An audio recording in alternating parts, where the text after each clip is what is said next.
il a une histoire, il a une façon aussi de vivre. Mais c'est vrai que quand on revient dans l'histoire, on comprend certaines spécificités, on comprend aussi certaines réalités. Je voudrais qu'on parle maintenant d'autre chose, Madame Chouaki. Les femmes immigrantes, ces dernières années, depuis même, je dirais, une décennie, on a vu certaines femmes se porter candidates à des élections, que ce soit au niveau palier municipal, provincial et même fédéral. Mais sauf que, si on peut parler par exemple de la situation des femmes arabes, il faut bien le dire, qu'elles ont été même utilisées comme des poteaux dans des comtés qui ne sont pas gagnantes du tout, où c'est un peu impossible de gagner là-bas, que ce soit au niveau provincial ou...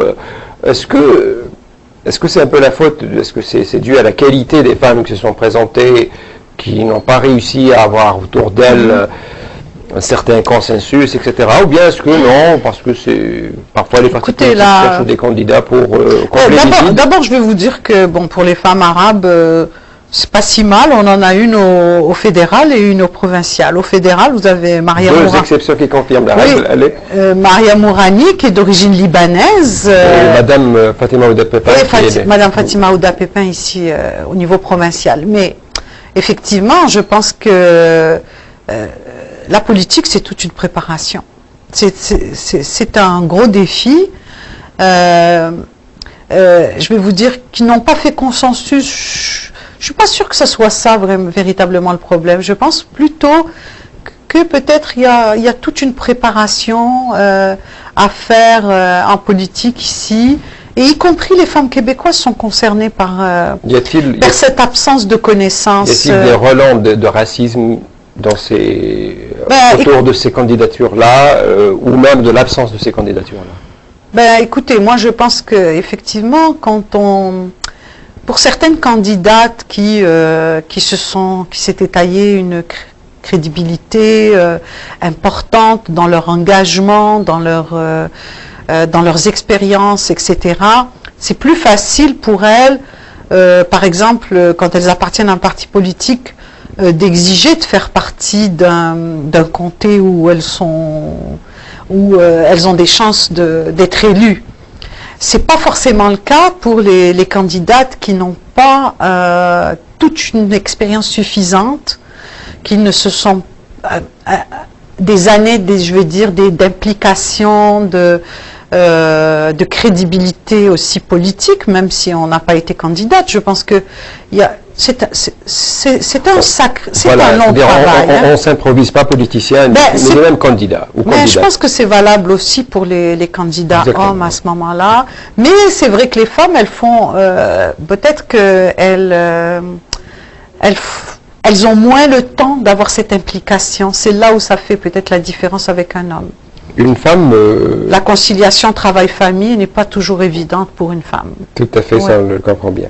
Une femme qui répondrait donc à tous les critères que vous venez de citer, à savoir une femme qui a déjà fait un an, qui a travaillé, qui s'est impliquée, qui s'est préparée pour ces élections-là, qui a roulé, comme dirait l'autre, sa bosse un peu partout, etc. Mais qui porte le voile. A-t-elle des chances d'être élue ici au Québec? Je vais vous dire direct. Carrément, dans le contexte actuel, je vais dire non.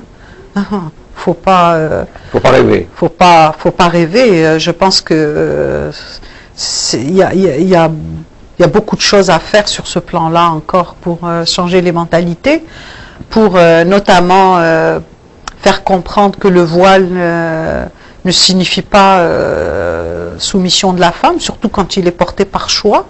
Je pense que au Québec, on est quand même dans un pays, dans une province et dans un pays qui sont démocratiques, donc l'obligation du voile ne s'impose pas, mais je pense qu'au niveau des mentalités, il y a beaucoup de choses à faire de ce point de vue-là. Donc, effectivement, mais je pense que même sans un voile, c'est encore difficile de...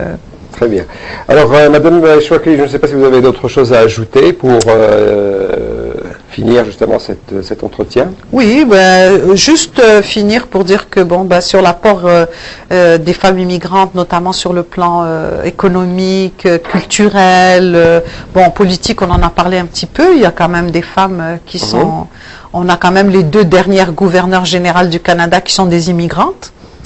Mais sur le plan économique aussi, faut pas. Ces ateliers servent à démontrer aussi que même si les femmes immigrantes sont plus pauvres que les hommes immigrants, qu'elles ont des revenus inférieurs, elles contribuent largement à l'économie québécoise ici.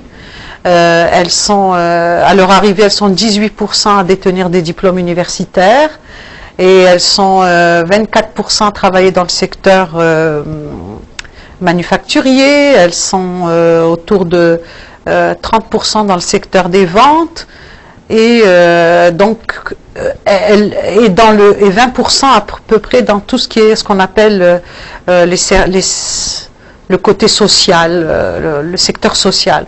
Donc, ce n'est pas un apport négligeable, mais vraiment pas négligeable. Et je pense que les femmes immigrantes ont tout à être fières de leur contribution, pas seulement à l'économie, mais même au point de vue culturel, dans tous les secteurs, littérature, cinéma, chansons, musique. On a des immigrantes qui émergent, qui sont là.